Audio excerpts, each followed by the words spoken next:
It is 6 p.m. and I call the Kerrville City Council to order. If you would, please stand for the invocation and for the pledge.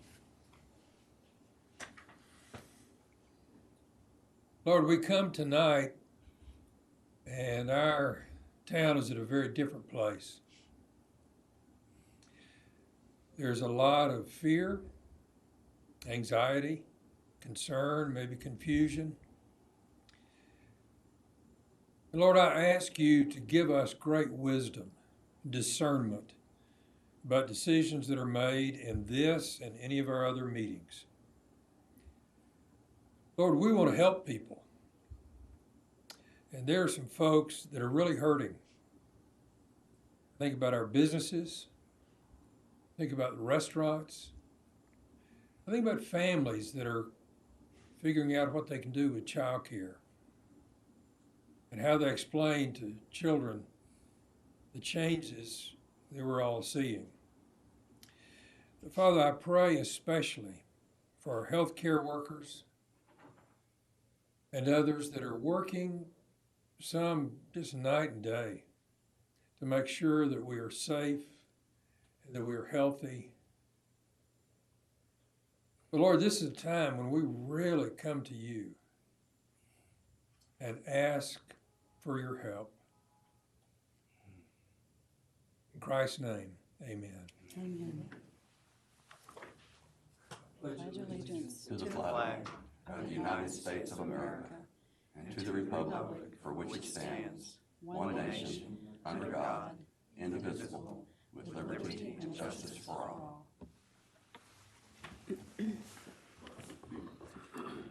Because we are operating tonight with very different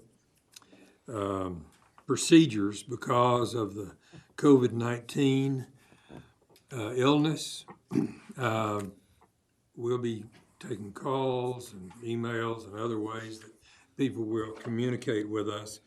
But let me explain some things. Despite COVID-19, an emergency situation that we're all dealing with, we're thankful that we have a way for the public to remain engaged and participate in open public council meetings in various ways. Meetings will continue to be live streamed from our website on Cable Service Channel 2. They will also continue to be recorded, then replayed later on Channel 2 or at your convenience through our website. None of this has changed. Citizen or public participation will now be available by calling in, emailing, or using the City Hall drop box before 5:45 p.m. All of these instructions are provided online in the agenda and have been widely publicized. Any questions that citizens and visitors might have may not be responded to until after public comments have concluded, and if a member of council raises the question. Finally, we have attempted to omit any non-essential items from the agenda, like announcements, public forum, and items for future agendas. Instead, citizens and the public are always welcome to contact the city via our website, city app, email, and phone to make comment or ask questions on any subject. We ask for your patience regarding any difficulties that might arise as we move with this new format on a temporary basis. Now we come to the consent agenda.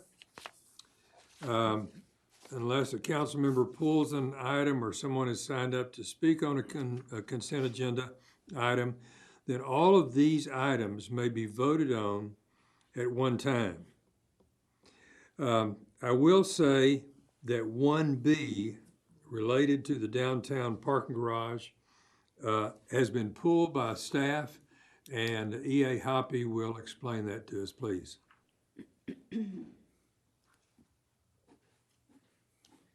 Yes, sir. As you know, we received bids for the downtown streetscape construction project around mid-February. We had a base bid within the budgetary amount. This is a EIC funded project. We have an EIC funding agreement for. There's a number of enhancements to that garage that have safety components, both for pedestrians as well as lighting and other safety elements within the garage. And so we do feel like it is a critical infrastructure project that we would like to move forward on. However, we're also evaluating potential funding sources through potential federal stimulus elements or otherwise that may become available and may become more clear to us over the next 30 to 60 days. And so for that reason, we would like to defer at this time and let that kind of unfold and let's see where that's at. We do have another 60 days approximately from when those bids came in that the bids are still can be evaluated and could still be awarded. So we'd like to bring this item back to you once we have a more clear picture of any other potential funding sources that are out there. All right, okay, thank you. Thank you. We will Good move. hear back on that one. Does anyone ask to speak to any of these consent agenda issues? Only on 1B, and so that will also be deferred. The speakers will be deferred until it comes back onto the agenda. Okay, all right. So, on the other items, what is your pleasure as a council? Mayor, I'll make a motion that we approve the consent agenda with the exception of item 1B as presented. All right, I'll second that. okay. All in favor, let it be known by the raised hand. And it passes unanimously. Now, I'm going to change our agenda a bit, and that is to go to the Doyle School Community Center item 3A. And I'm doing that because we have a number of people who are holding on the telephone who want to speak to that. And so, Ms. McElhannon, if you will read that in. Economic Development Grant Agreement between the Doyle School Community Center, Inc., and the City of Kerrville, Texas Economic Improvement Corporation. All right, okay. So Mayor, Katie Talley-Foos obviously could not be here in person. She is on the line waiting to speak. So I'm going to cover some of what she presented at the EIC board for their consideration on the same item. So starting with the first slide here, the point of this slide is to really show the broad level of services that would be provided at the Doyle going forward. As you know, the Build Health Grant has been awarded, which substantially increases the level of programming out of the Doyle Center. Not only in education, but obviously health, the senior services, and food equity. So a lot of services being provided out of there for the neighborhood, and that's why this item is something that we consider to be essential in terms of moving it forward. I'm not going to go over all of these, but it's very enhanced level of services compared to what has been programmed in the past. Still offering some of the same programs in terms of helping with the elementary school kids and so forth, but widely expanded, as you can see here on this slide. The three main issues that are being dealt with this renovation are efficiency, safety, and then better use of the space while also respecting the historical integrity. So on efficiency, as you all know from some of our meetings that we've had there recently when we developed the area development plan, there's issues with HVAC, electrical systems, bathrooms, and so forth. Safety, there's lots of different entrances to that building, and this would create a new main entrance with better oversight of who's coming and going in the building, and then effective use of the space, really looking at, again, preserving the historical integrity of the building, but also reconfiguring some of the space so that it's more usable. This slide covers what Hope for Health would be doing in terms of their staffing and then the Doyle Center. You can see the expenses of staffing and funding, which I'll go into more here in a bit. Just to point out, though, that the Hope for Health grant does include some funding for the renovation, which I'll go over in a moment. So here's how the funding lays out for this particular request. The total project, when you add all of it up, is close to $1 million, including some temporary facilities that are needed and also some soft costs related to architectural services. But the center has a commitment from the Stevens Foundation for $200,000, the Peterson Foundation for another $200,000. They are still waiting for a word on some other applications that they have out for funding. And they have made an ask from the EIC, and the EIC's recommended approval and approved the funding agreement for $500,000. They also have in their grant close to $100,000 from the Build Health grant. So that's how you get to the million. Basically, the EIC's portion would be half of that total. In terms of what would be done with the monies that would be allocated for this project, you can see here 2 different phases. All of this really kind of goes together to make the building usable, particularly for the services being provided that are going to be clinical in nature or health related in nature, and fire protection, HVAC, the entrance, as I mentioned, the wiring, and so forth. Also the kitchen remodel. This is some additional funding that they asked for from the EIC. This was not included initially, but as they got into a discussion with their architect, they really learned that they got to be out of the building completely for the renovations to occur. They were hoping to be able to be in the building for some of the term of the construction. Well, that's not the case, and so they're going to be moving in 2 temporary buildings. And again, you've got some soft costs related to the architecture and engineering services. This is just a rendering of what the finished product might look like without the landscaping. But you can see there's a new entrance to Which the building. one is the new entrance? The awning one or the sidewalk one? The sidewalk. Okay, thank you. So Mayor and Council, that's the extent of the presentation that Kay had provided, and I think she's going to be on the line next to fill in any blanks that perhaps I missed. All right. Kay Talifous, are you with us? Yes, I am. Okay. Tell us about it. Okay. Thank you, first of all, for allowing the Doyle Community Center to have an opportunity to be before you today. Since the building was purchased through a grant from the Cal-O Foundation in 2003, Doyle has been a hub of activity. After a strong beginning with adequate funding, the building of the Kroc Center created a crisis of funding and what our niche would be. However, even with lower funding, Doyle continued to provide quarterly gatherings and a place for people to rent for parties and gatherings. With the consistent support of the Peterson Foundation, we've been able to serve over 1,000 people each year. The Doyle is a viable center in 2020 only because of a group of people continuing to provide services, write grant requests, fix toilets, sweep floors, and prepare meals, all for the good of the people in the neighborhood. Partners such as First United Methodist Church, St. Peter's Methodist Church, K-Star, the Public Library, Kerrville Police Department, and others have ensured our service to the neighborhood. In the past few years, with the continued support of the Peterson Foundation, a part-time facility manager has stabilized program delivery and upkeep. But other than typical aging issues such as the HVAC system, the building is still in solid condition. 3 recent partnerships have drastically improved Doyle service to the community. A partnership with Schreiner University, the City of Kerrville through the Neighborhood Development Plan, and a health professional collaboratives winning a Build Health grant. At the center, the After School Kids Club has been staffed by Schreiner students. We've been able to build the staff to offer health services such as screenings and healthcare navigation, and evening programs are offered for families and adults.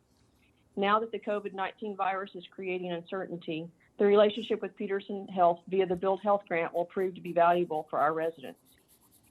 The Neighborhood Development Plan was created by hearing from the neighborhood in meetings at Doyle. Information and updates are disseminated through Doyle, and the NET program in April is based from Doyle. The building has aged to the tipping point of unsustainability. We propose to make changes to the building that will improve the efficiency and safety of the building while creating more effective uses of space and maintaining the historical integrity of the structure. We have been planning for a renovation for about 10 years and have had a very kind and generous gift of time and talent from Peter Lewis and Carson Conklin of J.M. Lowe. Since we have received grants from the Stevens Foundation and the Peterson Foundation, we recently contracted with Peter Lewis to begin the process of drawings, engineering, and taking bids. We hope to start renovating early this fall. The Build Health grant has some funds directed to improvements to the Doyle, particularly the HVAC system in the kitchen. There are also funds to improve technology in the building. This grant will pay for staffing and also building improvements, technology, and setting up office spaces in Doyle with needed equipment. At this point, we have hired 5 new full-time employees, and all have started except one who will start next week. We have 1 more position to hire. The hours that Doyle is open have increased. In light of the current COVID restrictions, we are meeting people outside each day to hand out food from Partners Monroe Street Grill and information regarding health programs. Now that Schreiner students have gone home with the threat of COVID-19, we will have to make new plans for how to serve kids in the neighborhood. We will be working this week to figure the best way to do so. We know that school meal programs will be missed for many of our people because they don't have the transportation to the school facilities. We know that quality supervision will be missed. We know that digital learning may not be in reach for some of our citizens. Recently, the Perry and Ruby Stevens Charitable Foundation granted Doyle $200,000 for building renovations, and the Peterson Foundation the additional $200,000 for renovations. Both of these very kind foundations also combined to add $72,000 more for our staffing. And those staff members are the custodian, the facility manager, and an outreach coordinator. The most current estimates for the renovations are separated into two phases, above and below ceiling. All these items will improve security, efficiency, and historical integrity. Some of the issues that are occurring now for Doyle have to do with the constant repurposing done during the time Kerrville School District owned the building. Cords, disabled fire alarm systems, disabled phone systems, and bell systems all hang from the walls and ceiling. The HVAC system is simply old and inefficient. We have nursed it along, but of the 3 units, the newest one was installed in 1994. The building's temperature is almost never completely comfortable. The kitchen and dining areas are essential to the success of the Hope for Health program, where meals will be prepared and cooking classes taught.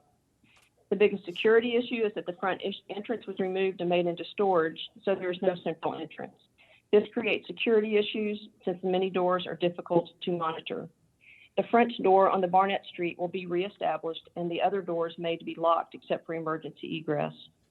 The rest of phase 2 will make the restrooms accessible and ADA compliant and complete the rewiring of the building, along with aesthetic improvements. I promise you, nothing fancy, just paint and flooring. We recently realized that to occupy the building during renovations will add to the cost of the renovations because it will slow down the work and create potential health hazards with dust and other construction actions that construction actions create. 2 classroom-sized temporary buildings are being sought, along with agreements with both the Barnett Chapel and Mount Olive churches to be able to continue programs during renovation. Cost for these 2 buildings for the duration of the process is estimated at $60,000. The cost for architectural and engineering services has come in at about $80,000. So that these 2 costs will not negatively impact the scope of the project, we have asked for the additional $100,000 to be added to our request. On behalf of Doyle's Board of Directors and the residents of the neighborhood, I thank you for your attention and consideration of this request. We believe that because this request will lift up the residents of the neighborhood, it will be good for Kerrville. The Doyle is the hub of the neighborhood. Renovating it to overcome efficiency and safety issues will make it so that we can offer more programs that address health, vocational training, food scarcity, and transportation issues that the Doyle neighborhood faces. Thank you for your time and consideration. All right, thank you. Thank you. And to others who may speak to this issue, Ms. Talifous was given the additional time because she was providing background for us and in regard to our decision. Okay, do you have, counsel, do you have comments, observations? Before public comment? Before public comment? Yeah. I've got a couple of things, but I'll wait till we've heard the speakers. Okay, all right. We have some speakers? We do have 1 teleconference speaker, and we also have 10 written comments. Hello, Brenda Fudge on the line. Yes, I'm here. Brenda, please state your full name and address clearly before you start speaking, and you now have 4 minutes. Thank you. I'm Brenda Fudge. Home address is 1 Fudge Lane, Kerrville. Office address is 1127 East Main. I'm Executive Director for the Hill Country Christian Counseling Center, best known as New Hope. And New Hope has the privilege of serving as the lead nonprofit for this Hope for Health Collaborative through the BUILD Award. one of only 18 awarded nationwide. And I could talk to you for days about all this information. After all, it took almost 11 months during 2019 to put together the 60-plus page grant, and till we finally received the 2.5-year award. But with limited time today, I'll be brief, but you're invited to stop by New Hope anytime, and I'll be glad to go through a lot of information with you. To paraphrase Winston Churchill, the best asset a country can have is healthy citizens. And does this ever take on a new meaning now in these days of the coronavirus, both for physical health and mental health care? So to ensure health equities for all, even before COVID-19 came alive, the Hope for Health Collaborative through this Build Award started taking shape. We had an initial core governance board of 7 partners. That number has now grown to include an additional resource of 8 partners, plus an advisory board of 7 more. It is especially meaningful that all of you, as leaders of Kerrville, are joining with additional support and funding to help remodel the Doyle Center as it becomes the updated hub serving the Doyle neighborhood. The focus of service from the Doyle Center, as you've heard, will include physical and mental health care, food and transportation, helping to solve almost 100 years of health inequities. From the beginning of this Build Award, God's hands have guided this project, bringing more interest, support, funding, and partnerships to the table. If I may share 1 Timothy 6:18, tell them to do good, to be rich in the good things they do, to be generous and share with others. So thank all of you for stepping out to share and do good in such a generous way of approving additional funding support. The remodeling of the Doyle Center to better serve as a hub for the Doyle neighborhood will create an immediate multi-impact for those residents, as Kay's outlined several of those, and thereby a longer-term impact for the larger Kerrville community. Thank you. Thank you. I have written comment by Steve Palter. My name is Steve Palter, Chief Operating Officer of Peterson Health for the last 11 years. I'm pleased to offer my support and the organization's ongoing commitment to the health of everyone in our community.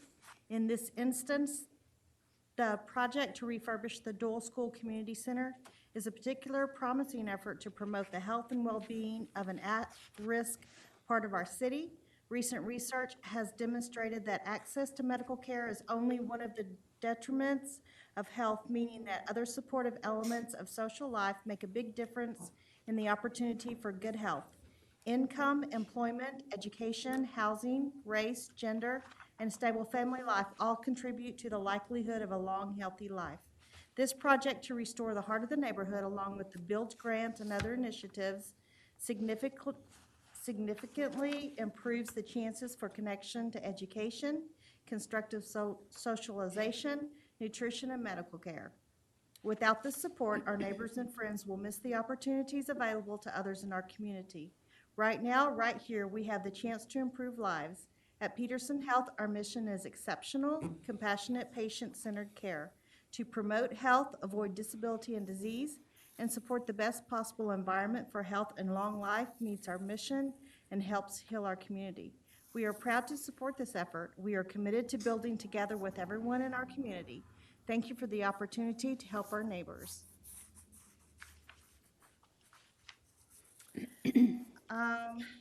Then we have Bill Fitch.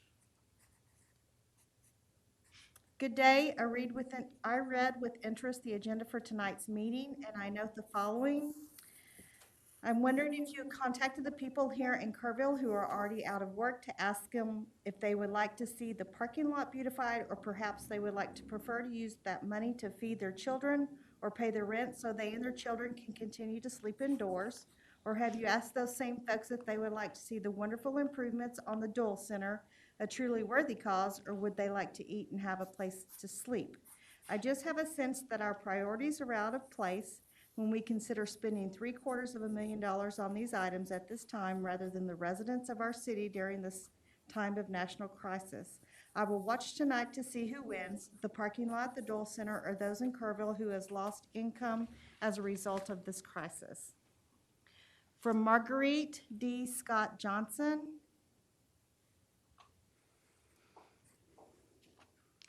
Statement in support of EIC grant to the Dole School Community Center. Council members, the Board of Directors of the Dole Schools Community Center is a working board and has been since the beginning of the Dole School Community Center.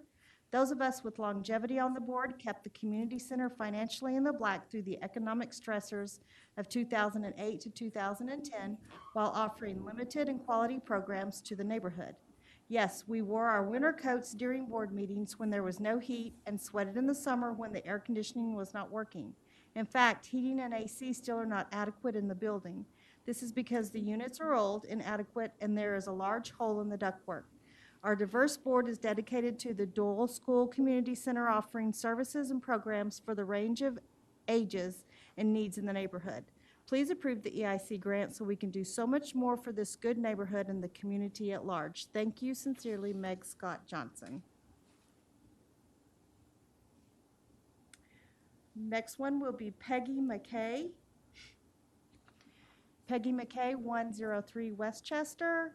I would request for further discussion by council members, $500,000 for the Dole Center. With the uncertainty of the financial demands on the city, I'm requesting the release of these funds be put on temporary hold. If there is an urgency for funds at the Dole Center, perhaps the partial release would be helpful until it is more clear what effect the virus will have on the city and EIC funds and expected revenues. The next one will be Clifton Pfeiffer, 110 West Barnett Street. Good evening, my name is Clifton Pfeiffer Jr., Outreach Coordinator for the Dole Community Center.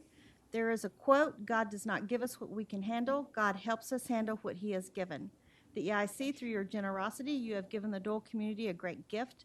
For that, we are grateful. With that said, how do you say thank you to a city, a community who has reached out in brotherly love, who has reached out to make a difference in making Kerrville one? How can you say thank you to the different organizations like the EIC, Hope for Health, Peterson Hospital, Stevens Foundation, Peterson Foundation, who have shown a great desire to help through your giving? I have found over the years the best way to say thank you is to simply say thank you. The next written comment is Debbie Berry. Dr. Debbie Berry, 1875 West Lane, 114. I would like to send my endorsement of the financial support to help upgrade the Dole Community Center. This project will make an impact on the quality of life for many members of the community. The potential to educate, provide programs, healthcare, food, and general support is endless. Thank you so much for your support.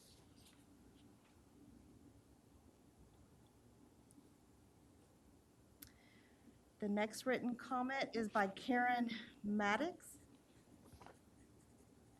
My name is Karen Maddox. I am the Hope for Health Community Navigator at the Dole Center. I'm a University of Texas at Austin alumni. I am a Kerrville native. I grew up in the Dole community. I currently attend church next door to the Dole Center. I am really excited about the opportunity to work in the Dole community, assisting residents with their needs. This project has been a long time coming. The Dole Center is the lifeline of the community. The Dole Center deserves and needs this renovation. Thank you for your generosity.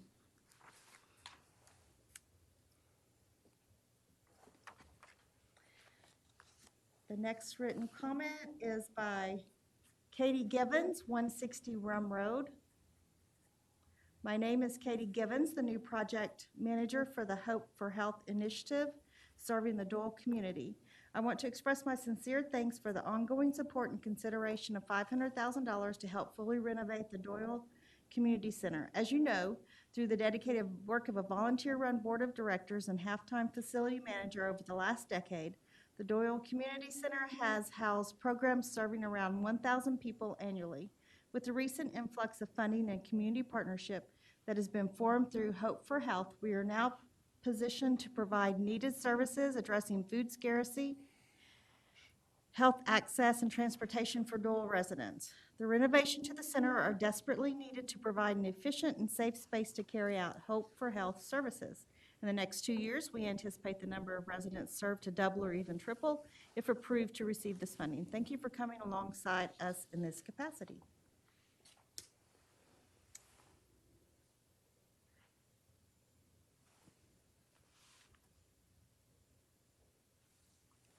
Is that all? The next one, we have 2 more. Okay. Reverend Alan Noah at 710 Pascal Street. To the Honorable Mayor and members of council, I'm the pastor of Barnett Chapel UMC, founder and executive director of the Glory Community Garden, and former board member of the DSCC. On behalf of the resident and future residents of our community, we thank you for your support of the EIC proposal to fund the DSCC renovations. It is in keeping with the 2050 Comprehensive Plan and enhances the collaboration efforts already underway to improve the quality of life for our community. Thank you, grace and peace. And the last written will be from Bruce Strakey, 615 Earl Garrett Street. The Dole School Community Center and the neighborhood surrounding have been discussed for many years without significant commitment from our community at large. Still, these neighbors, dedicated staff, and board members of the community center has persevered with little help and less recognition to offer programs and assistance for nearly 20 years. After all that time, recently they have prayed, worked, and planned with the city and other partners to secure significant funding in an effort to attain their strategic goals. Thanks to their commitment and the vision of our city council, we now have the opportunity to help further their mission, expand their services in a way that better weaves the community center into the neighborhood and the broad community. It is the texture of our community fabric that adds not only to those immediately surrounding the city, but to all Kerrville and her residents. I pray the city council will grant this request supporting the Dole School community as we should going forward with our 2050 plan. And that is the end of the comments. Thank you. All right. Comments or discussion by the council? I have a couple of things that I would like to say. I've had some questions. One question has been that this is just going to serve the Doyle community, and that because of the building that's being renovated.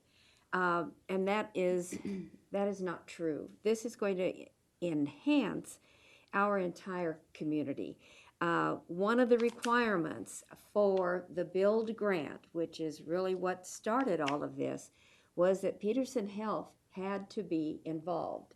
And this all happened right after Corey got here, and they went to him with the grant, saying, you've got to be a part of this in order for us to even submit the grant. Corey went to his board of directors, and they all said, we can do this, and they all jumped on board with it. And part of doing that is that it will bring the Peterson Health to an area in the city that really where it has not been in the past. So it's going to spread out all over town. So it's not just going to serve that committee or that community. I've also had some people say, isn't this the wrong time to be awarding this amount of money?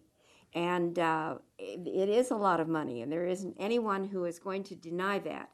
But because this is such a collaborative effort, it takes Peterson Health, it takes Light on the Hill, it takes Schreiner University. I could name all the partners that are a part of this.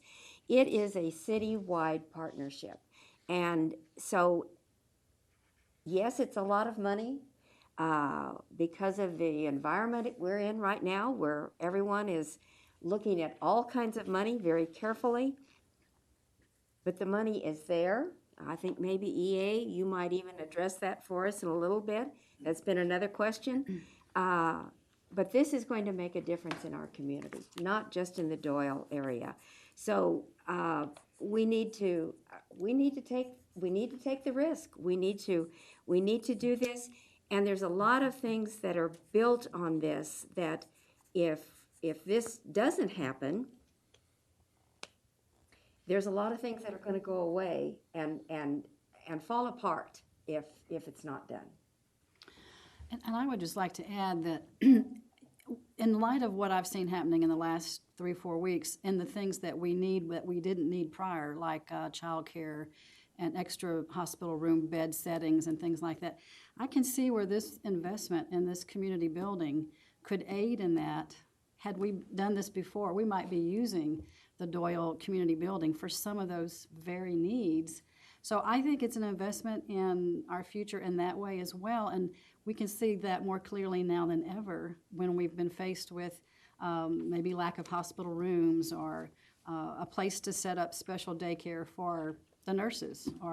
So I see it as a special place where had it been already improved, we could be using it right now to fight some of our needs with COVID-19. So I think it's worthy. I think it's worth doing.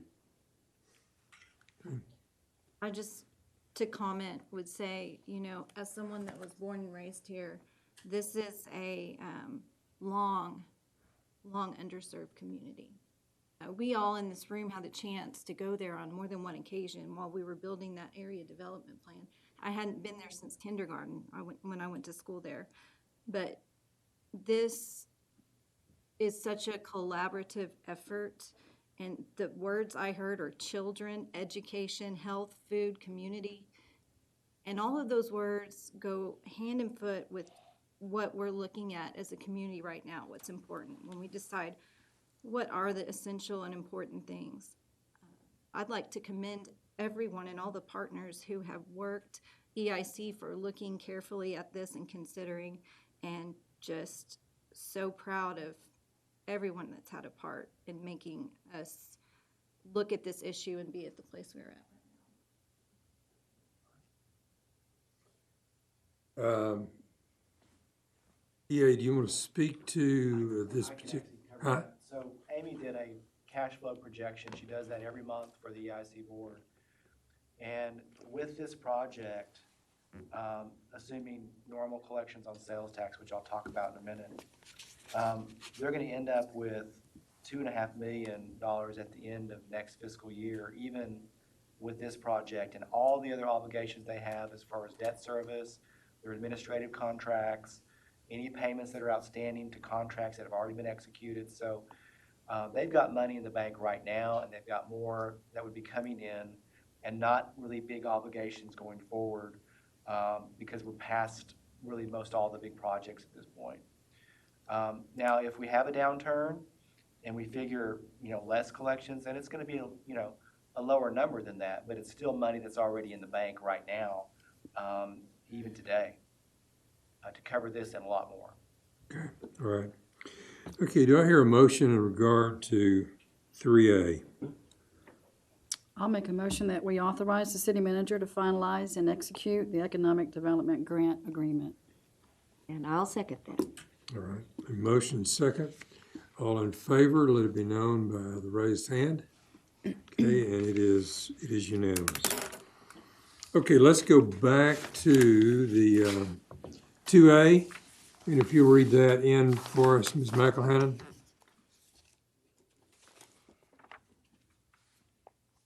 Ordinance number 2020-07, second reading.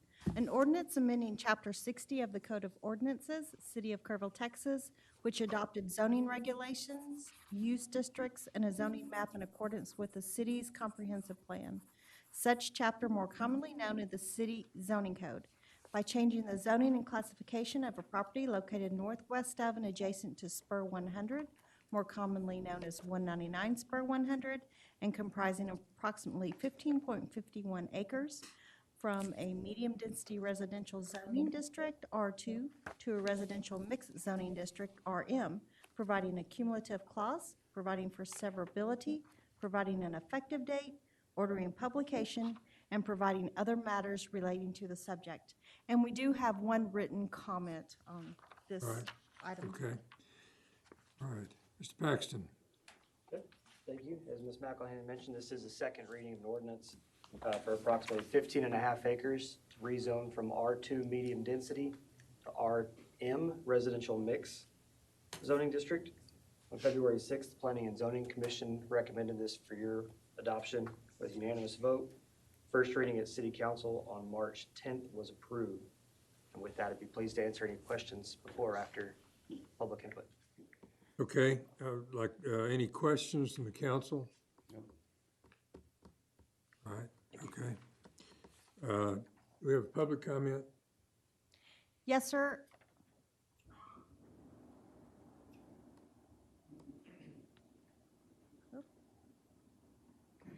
We have Brian and Marlon McCarty, 238 Fairview Drive. Thank you for the efforts in helping us get this zoning change implemented. Please forward the following message to be read at the council meeting this evening. Mayor Blackburn and council members, thank you for your consideration during the second reading of the zoning change request for the property at 199 Spur 100 as previously stated. This property is for sale, and with the zoning change from R2 to RM, we would be able to market to a wider range of residential developers, including single-family and multifamily, hopefully for a residential development in the very near future. Thank you again for your time and consideration. We look forward to your approval of the change requested and would be glad to address any questions or concerns you might have. Brian and Marla McCarty. All right, okay. We have no other speakers. Do I hear a motion on this? I'll make a motion to approve ordinance number 2020-07. All right, we have a second? I'll second. Okay. All in favor, if you let me know by the raised hand. Okay, and it carries. Now we come to 3B, going back to that. If you will read that in, Ms. McElhannon. Briefing and possible action as to the city's ongoing preparedness and response to COVID-19 coronavirus. And we have 2 written comments and we have 1 person on the line. Okay. Before we go any further, we have talked considerably after the governor gave cities the option of changing their election date. And so ours was on our first week of May because of the virus, the illness that is being we're seeing across the country. The question came, do we want to put election workers and citizens in possible danger by holding the election in May? And we've talked about it, and I think we're in agreement, but I make a motion to cancel the city's May 2nd, 2020 election and to move it to November 3, 2020, with this action to be ratified by the adoption of a resolution at a future council meeting. And do I hear a second to that? I will second that motion. All right. Motion second. Discussion? I think it's the right thing to do. All right. Okay. All right. All in favor, if you Public comment first. oh, you want, okay. We'll do public comments and then come back for vote. All right, I do have a written comment by Glenn Andrew, 3553 LaCumbra Drive.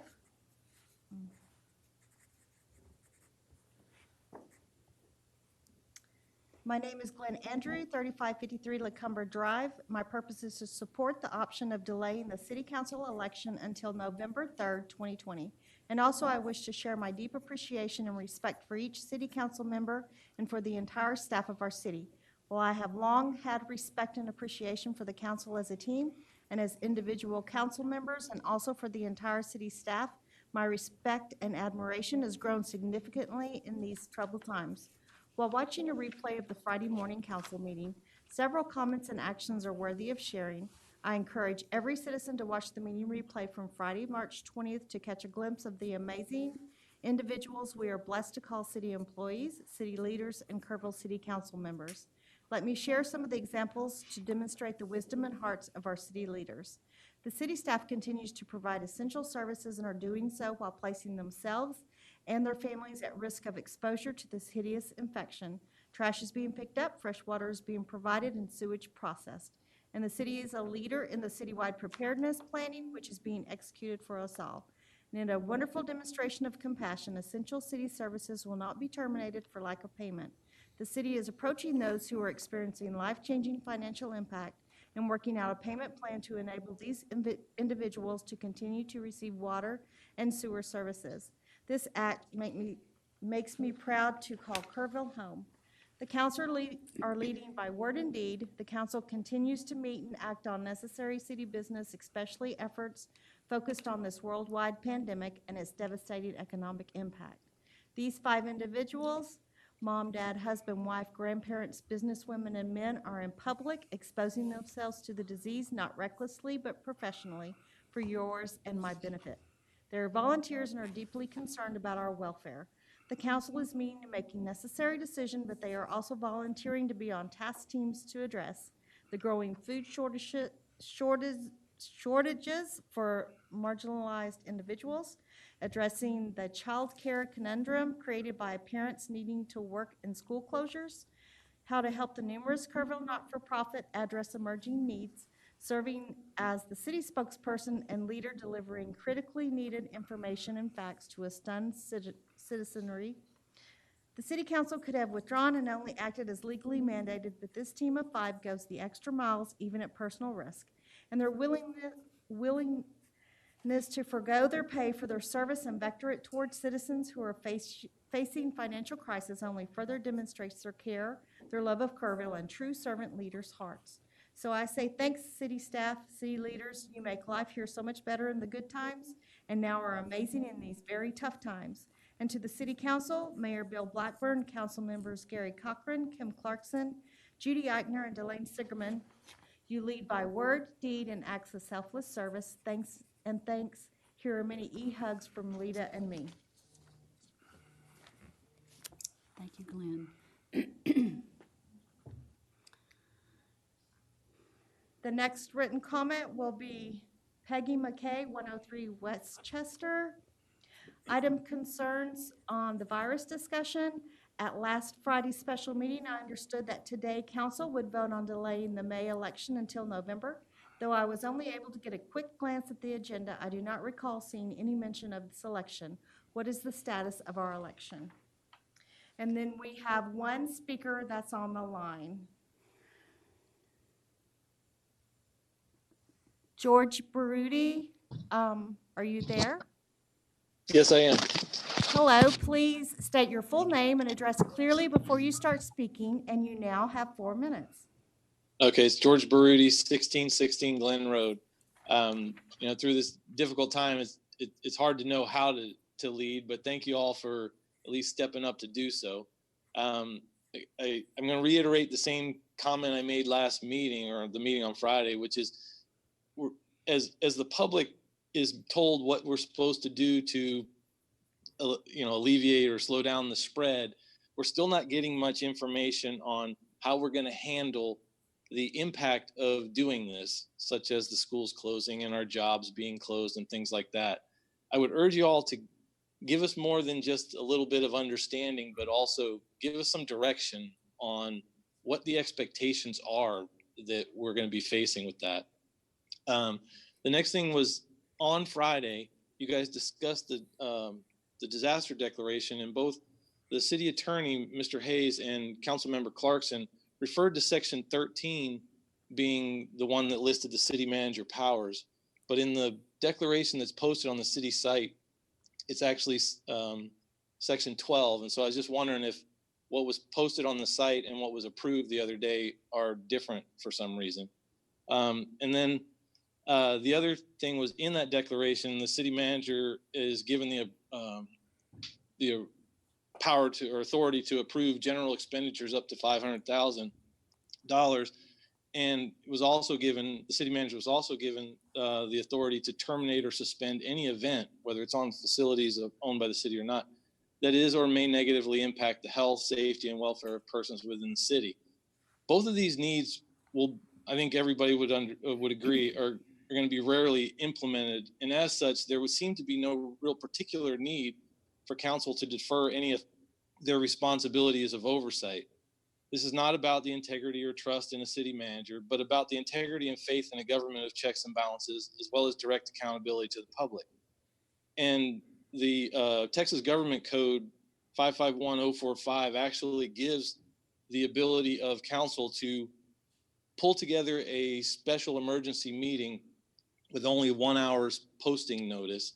So any emergency spending or event canceling can be done in a fairly short order and still keep our kind of checks and balances in place. And I would urge you to reconsider that. And then the last thing is the disaster order. I would urge you to consider putting a termination date on it, as others have done, like the governor and whatnot. It's a little bit better practice to put a date on it where it forces a reevaluation rather than leaving it open-ended. It would kind of ease the process, I think, for the public if we knew what kind of where we're looking at as far as reevaluation. So anyways, a couple of questions, a couple of comments, and I'm done. Thanks. All right. Okay, I come back. We have a motion and second. Any further discussion? I just want to discuss COVID-19 after this. I mean, we will get. Yeah, a sure. chance to- We'll okay. come back to Yeah, okay. COVID-19, right. This, what we're talking about is just this one matter of changing the election from May to November. All right? Now, as we do this, because we've never done this before, we'll come back with another resolution, right? That's right, to So, ratify. to ratify it, right? Okay. Will that affect reporting dates that we had scheduled for like April 2nd? Do you, You're talking about for, as a candidate? mm-hmm, I'm not, Yes, yeah. yes. okay, Everything will be moved back. okay. Right. And we'll try to get you, well, I mean, we won't try, we'll get you that information Okay. as soon as we can get it. Okay. All right. All in favor of that motion, if you'd let me know by the raised hand. It passes unanimously. Now I'm going to ask the city manager to do some review for us regarding to the city's response to COVID-19. Thank you, Mayor. As you know, every day is a new day in terms of trying to stay 2 steps ahead of in the planning efforts around, what's coming next and anticipating what might happen. Main question we've been getting either in phone calls, and I know, or email, and I know you all have gotten the same question is, are we going to issue a shelter-in-place order? I don't see that as a recommendation from the staff to the mayor anytime soon. And I think I shared with some of you that I probably would come from the governor before it would come from us, just because of our situation here versus what's happening in the state. But that's not imminent by any means, and I don't see it happening even within the next couple of days. We still don't have any confirmed case in Kerrville. We are doing testing. We are observing some individuals, or some people are doing self-quarantine, but none of the tests have confirmed that we have positive cases. So I want to ask the chief to come up, Chief Smith, and give you a general briefing like we have been.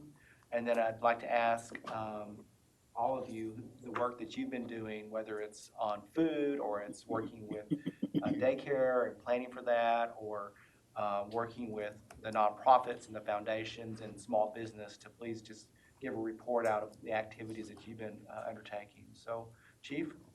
And Chief, remember to up the volume. Okay, I'll do that. Is that good enough? Okay, great. Thank you, City Manager. Since we last briefed you on COVID-19, the message remains consistent.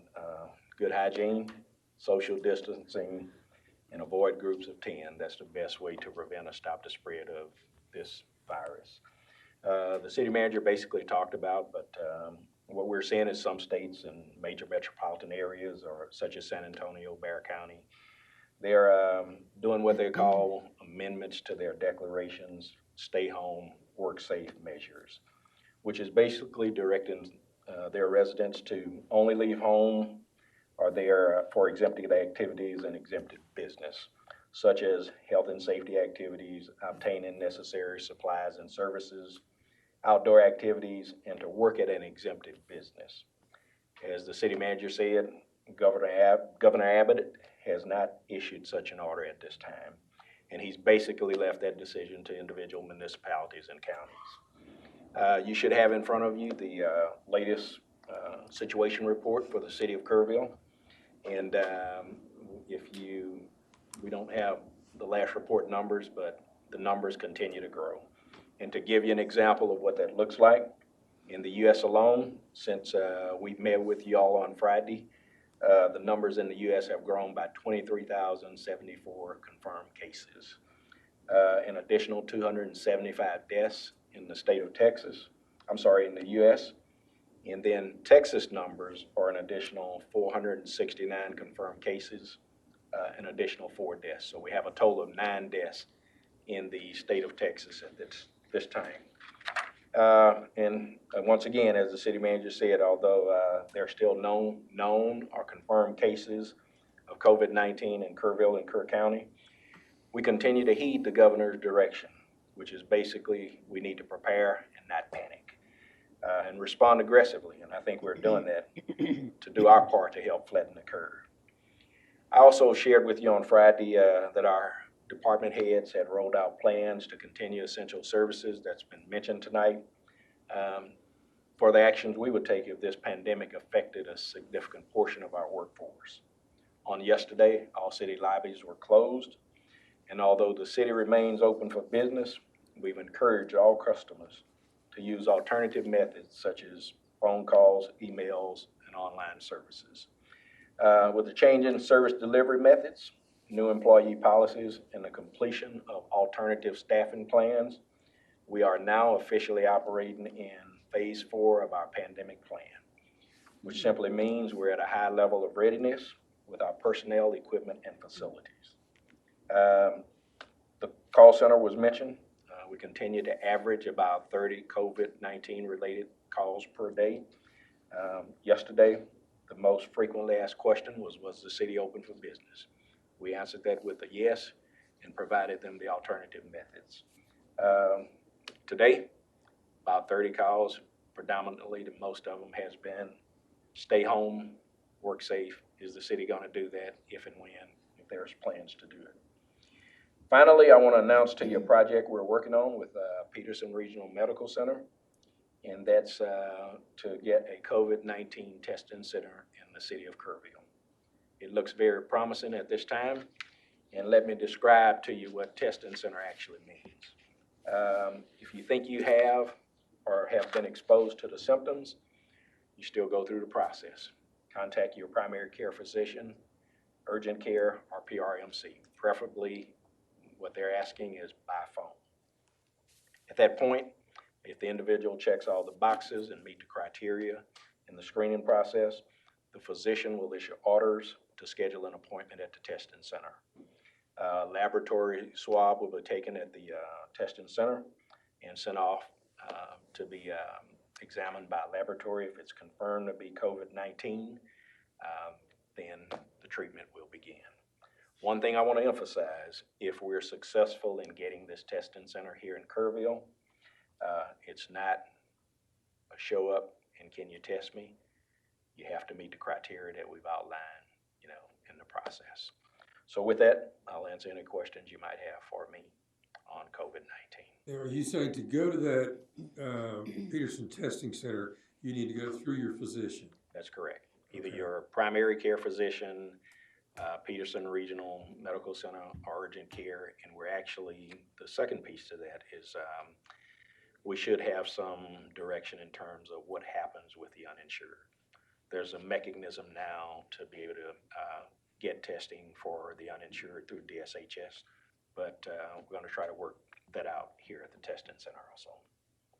Chief, if we had a case that was someone who needed hospitalization, would we put them would they go to Peterson, or would we send them to San Antonio?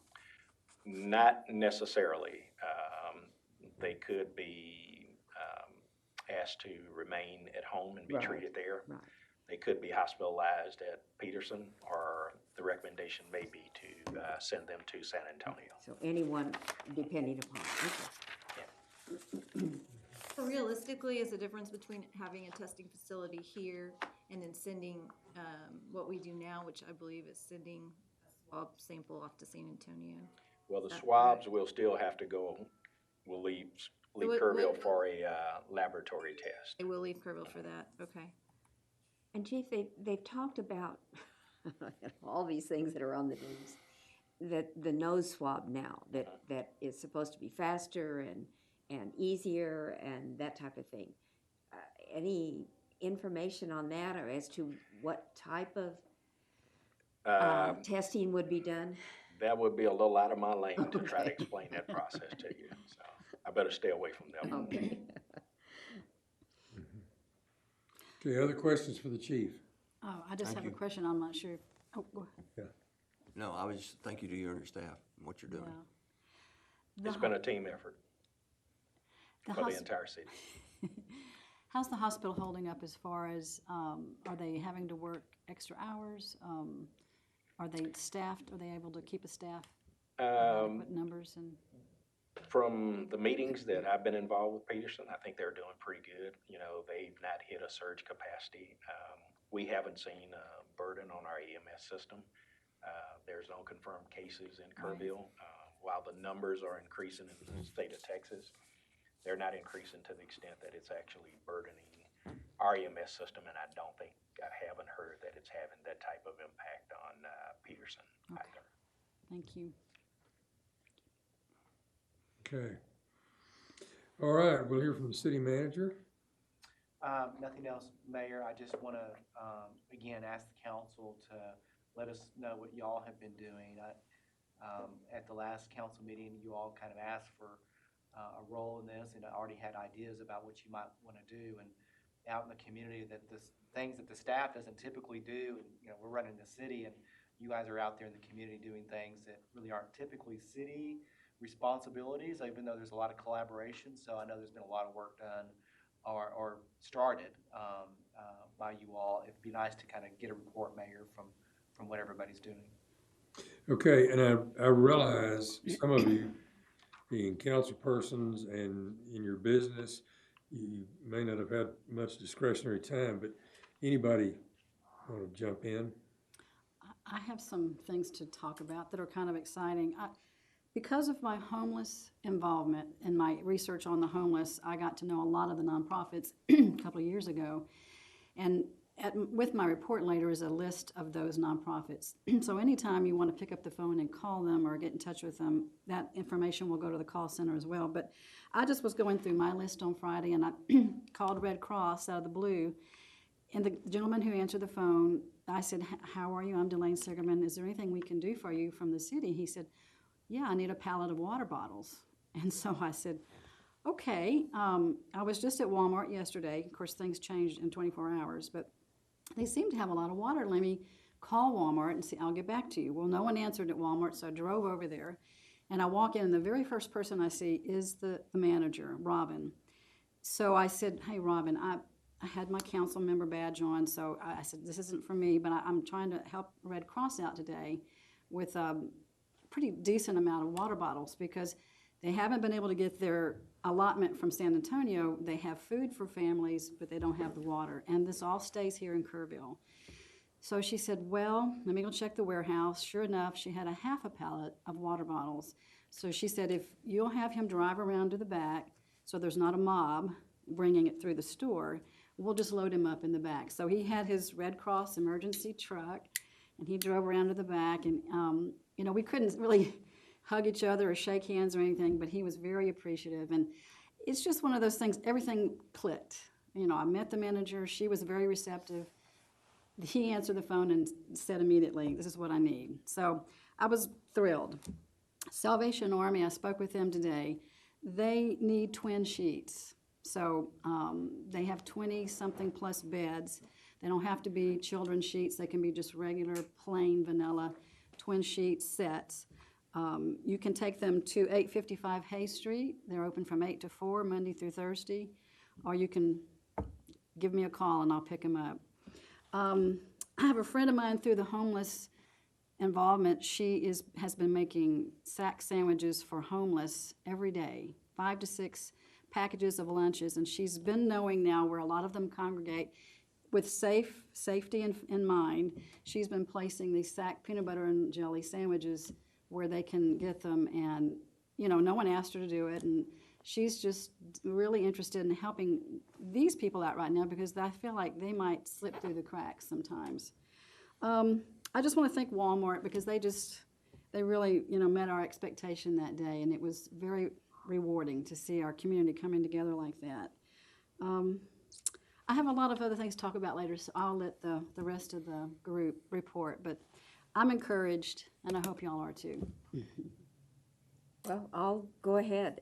It's heartwarming to realize and learn what our community is doing for other people, and I don't begin to have a handle on all of it.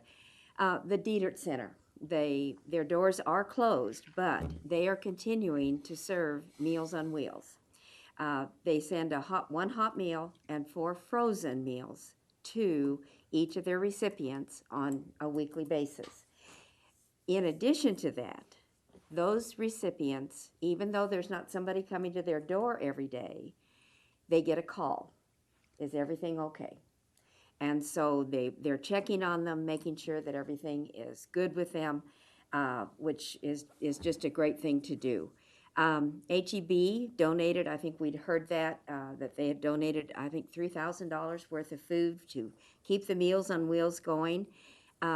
Meals on Wheels might be able to take a few more homebound people if we had some. So we could call the center, let me know.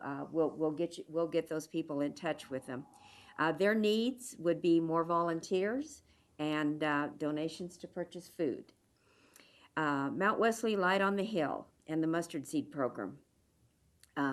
That group, they are not closing their doors. They will serve anybody and everybody as long as they have food to give out. Yesterday, they serviced about 200 households.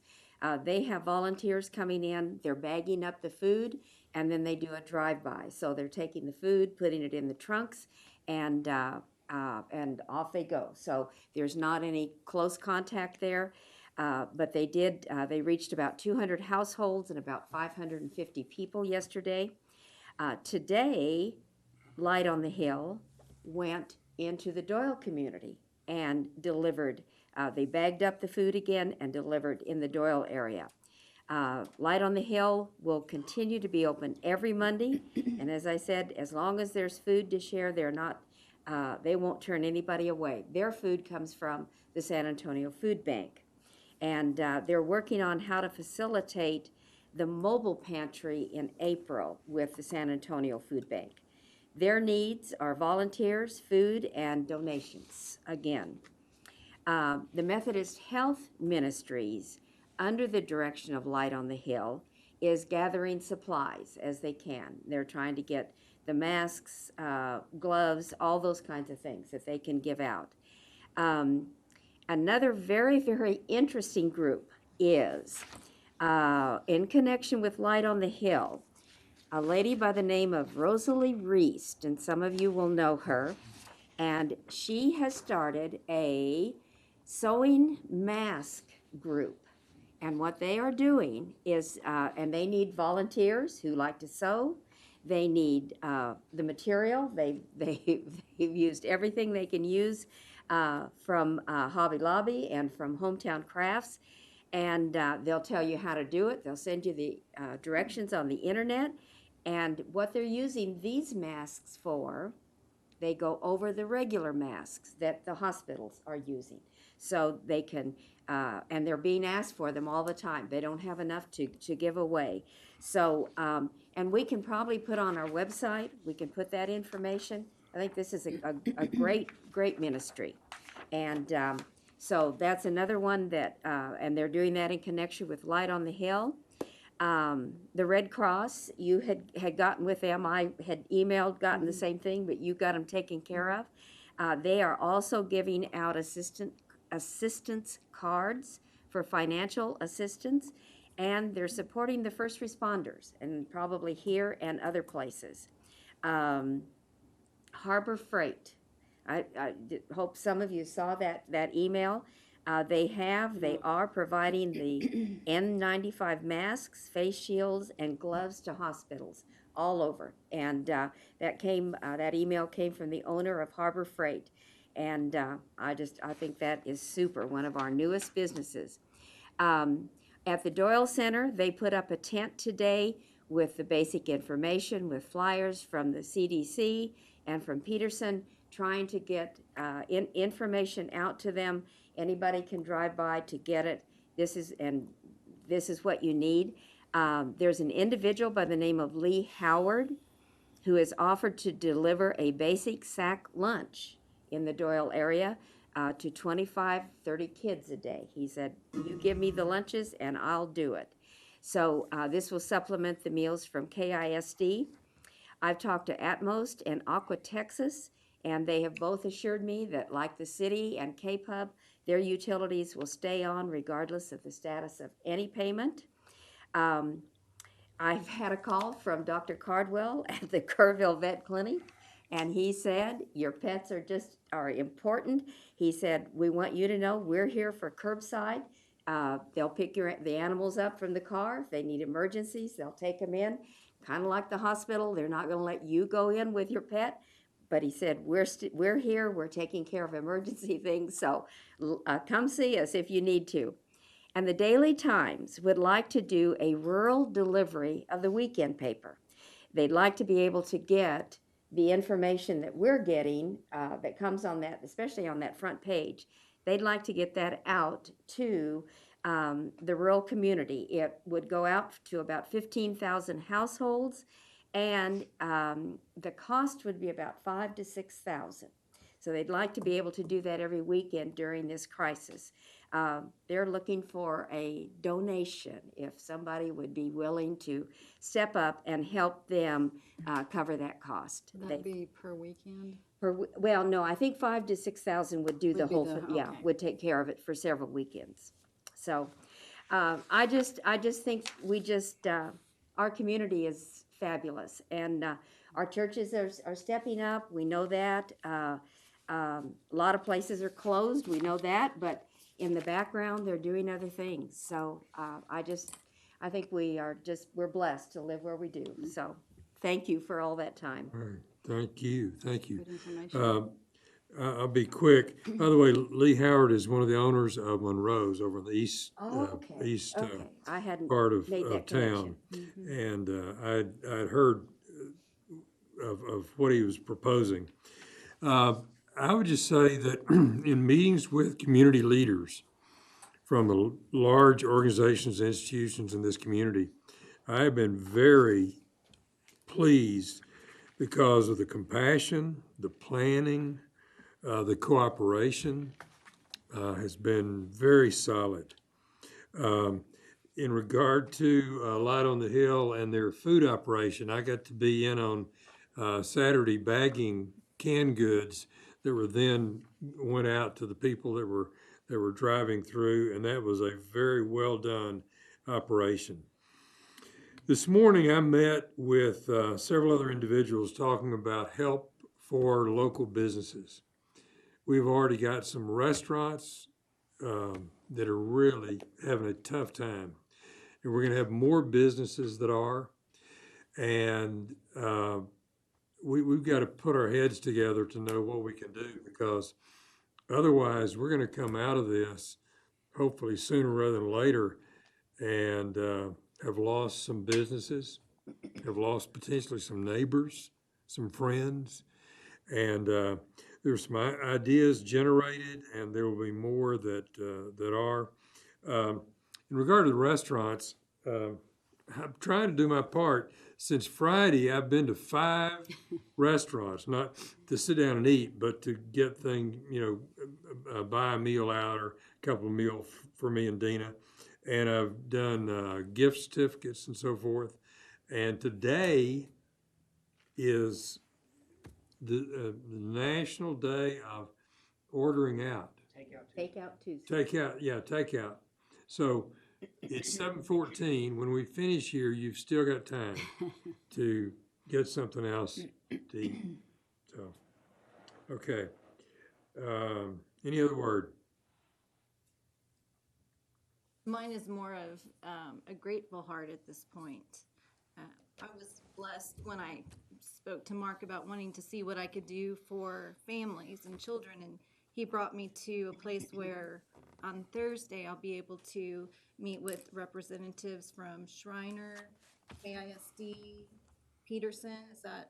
That's my group that I'll be meeting with, some representatives, primarily focused right now, as I understand, on childcare, which I know is a really dire need for families. I want to thank those in the business community who are making efforts to allow parents to work from home. We have been able to do that in our office, and I'll be working from home part-time now, and we have someone else with young children who's going to be able to do that. So I'd like to thank all businesses and encourage them to offer this. It's not as difficult as it may feel, and I know there are many businesses out there doing that. I have been trying to gather concerns from parents and trying to listen to those concerns so that when I have an audience with representatives that could potentially make a difference in other ways beyond just childcare, that I'll be able to represent their concerns. So I've been gathering those. Things like technology that I know the district is working on, and what do I do? How do I work? How do I keep my children occupied? Just the fears and the hardships that come along with that.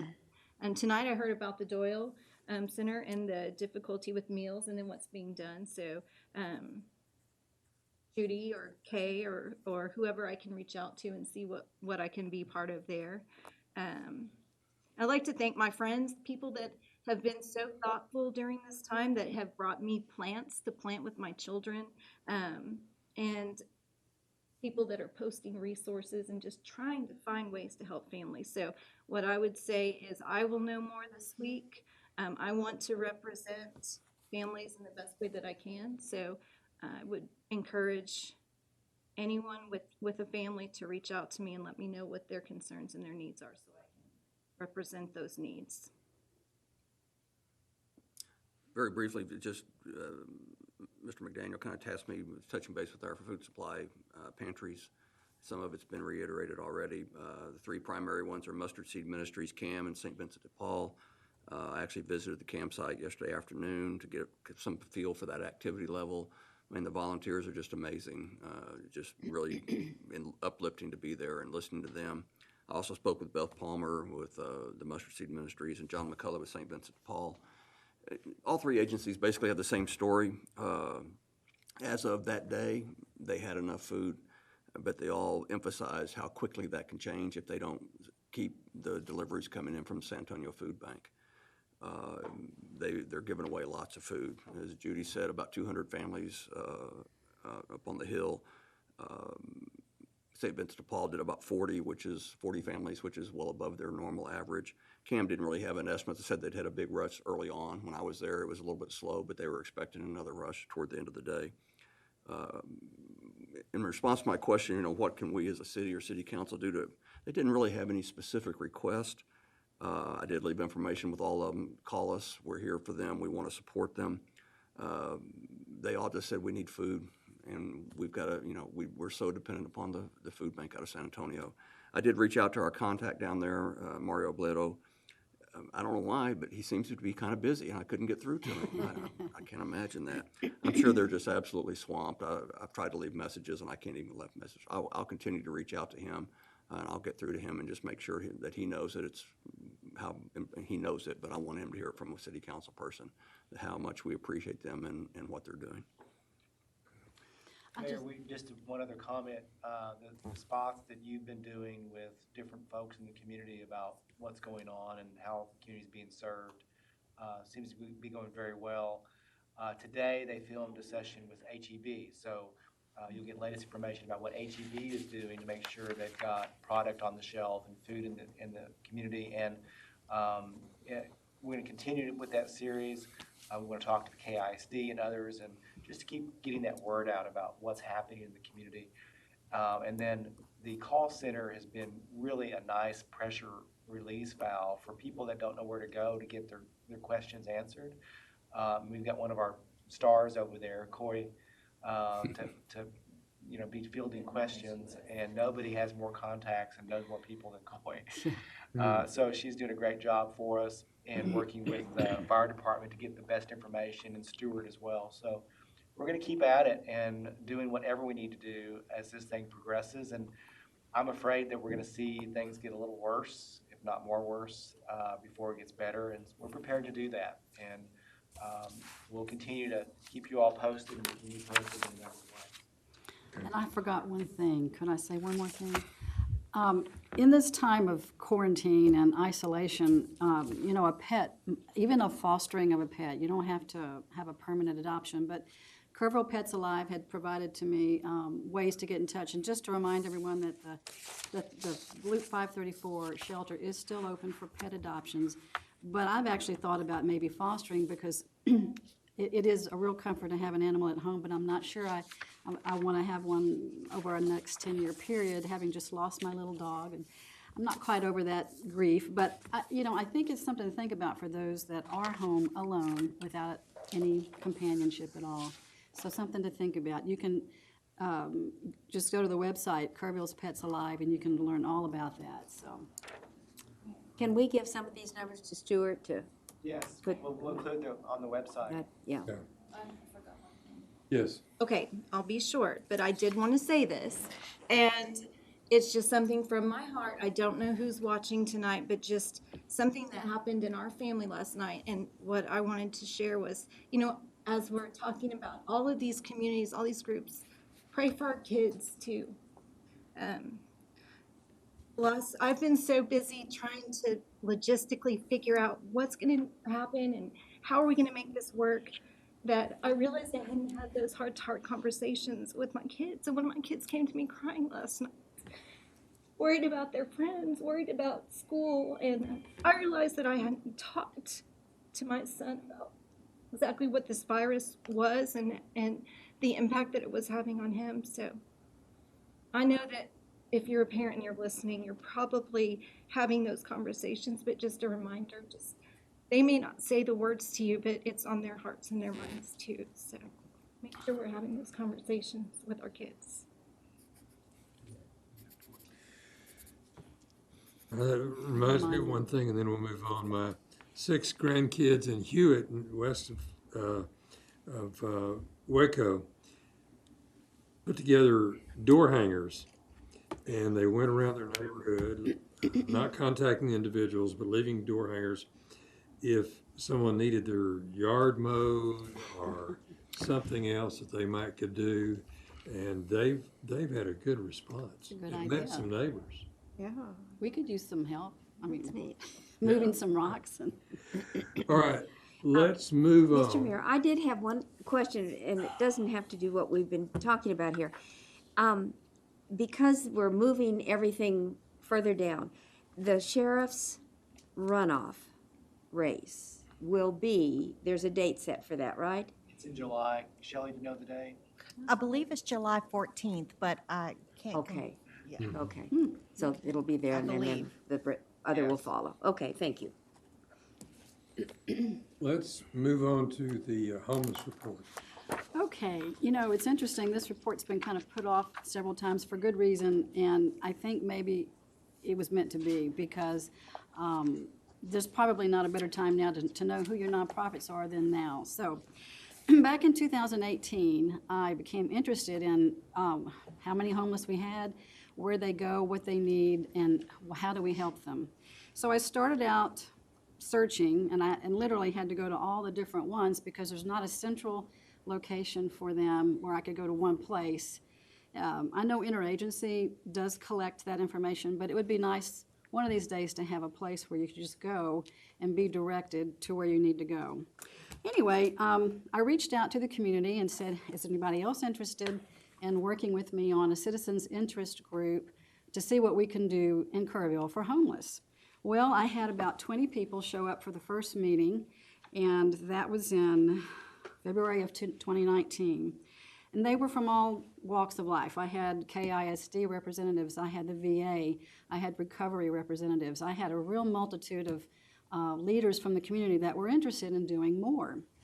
So we talked about things we could do, and one of them was having a central location where everyone kind of has an idea who's been in the system, who still needs help, without having to actually communicate via telephone or email. So we're still working on that. But in the meantime, I was contacted by Texas Homeless Network. By the way, I want to say, when I started this pit count, I had a great team. And this was truly not me, not my efforts. It was the efforts of my wonderful team. So I was contacted by Texas Homeless Network, which is a 501c3 organization partially funded through the Texas Department of Housing and Community Affairs. And they are the only statewide organization dedicated to addressing homelessness. So she called me and said, hey, would you like to do a pit count? And I said, well, sure. What is a pit count? And I learned a lot about it. It is a statewide requirement, and this particular 501c3 organization helps the state by recruiting volunteers around the state in different cities, and ours is one of them. So you have to use volunteers. It's just too big an effort to incorporate a city staff to do it. So some cities are not able to do this. But I reached out to the community, and I got 45 people immediately signed up to say, sure, what can we do? So we started with training. We had a meet and greet so that all the volunteers could meet each other, explain what the pit count is. It's where every city, one day of the year, January 23rd, that's determined by the state, goes out into their streets early in the morning, mid-morning, midday, and observes and counts. And that information, you learn how to use your app on your phone. You take your phone with you when you go out into the streets. So as you're interviewing and observing homeless people or persons on the street, you are inputting this data, and the data literally goes straight to Austin.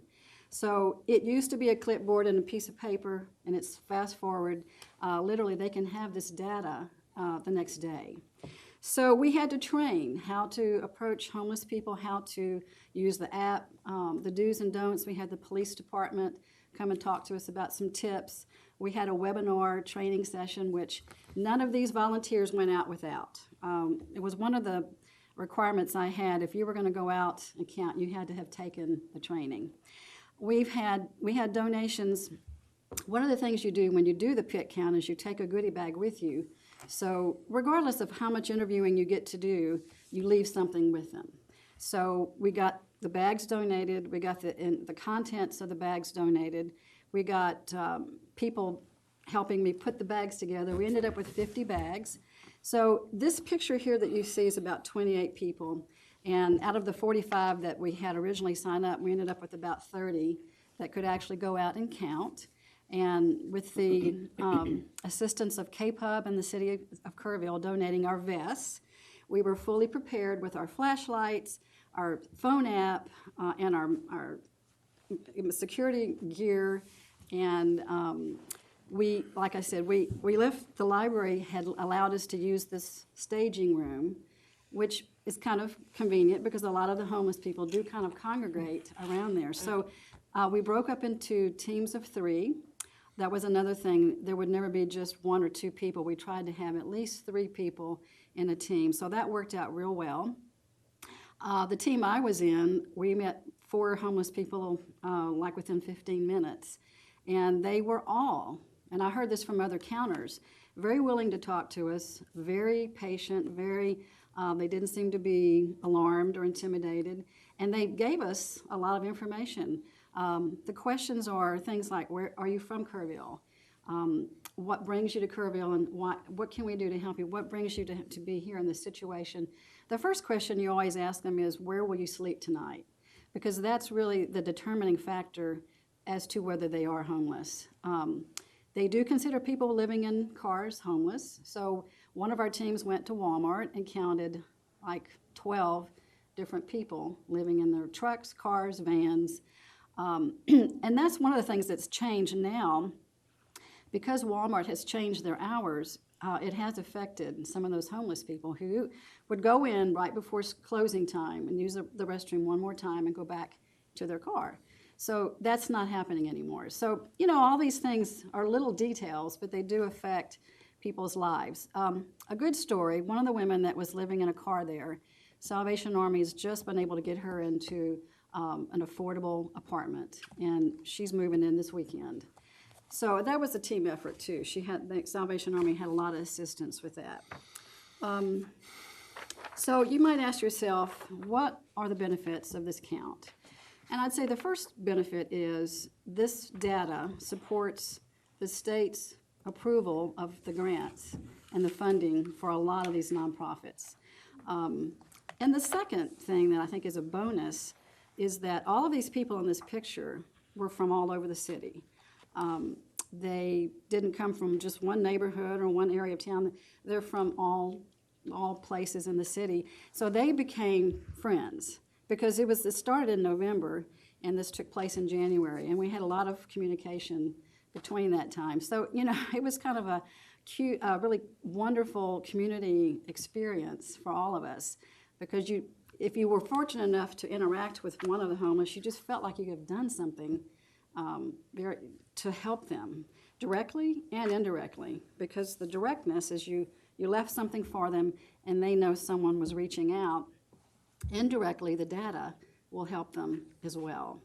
So I have a list of, we found 21, by the way. We ended up counting and observing and interviewing 21 individuals, and 14 male, 2 female, 5 are unknown because it was dark and we just couldn't see, we couldn't tell. But this information and all of the questions they answered went back to Austin, and they provided me, some of the information is confidential, so I didn't share that with you tonight. But the other thing that I have attached is the lists of all the nonprofits that most of which will benefit from this count. And this is available for anyone who wants to volunteer your time or make a financial donation to.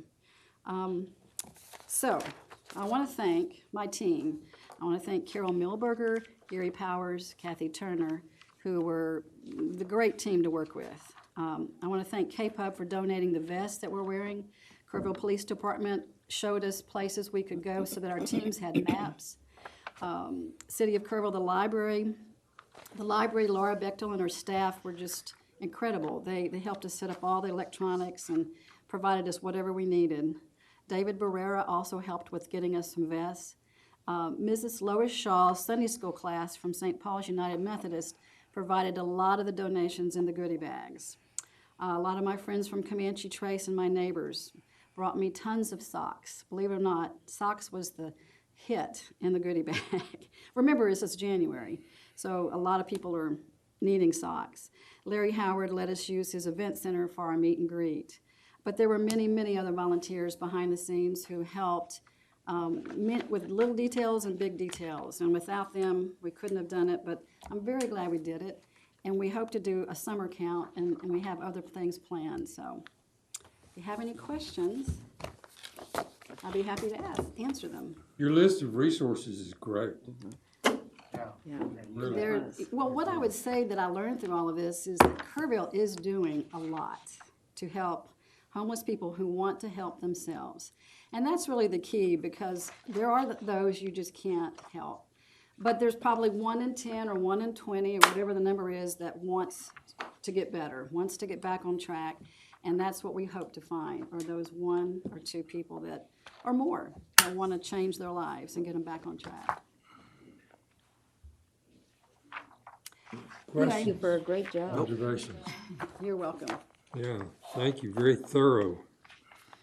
It was a great experience, but it was a lot of work. Yeah. I love you, volunteers. Good. It's a great collection. All right. It is 7:33:53, and we will adjourn.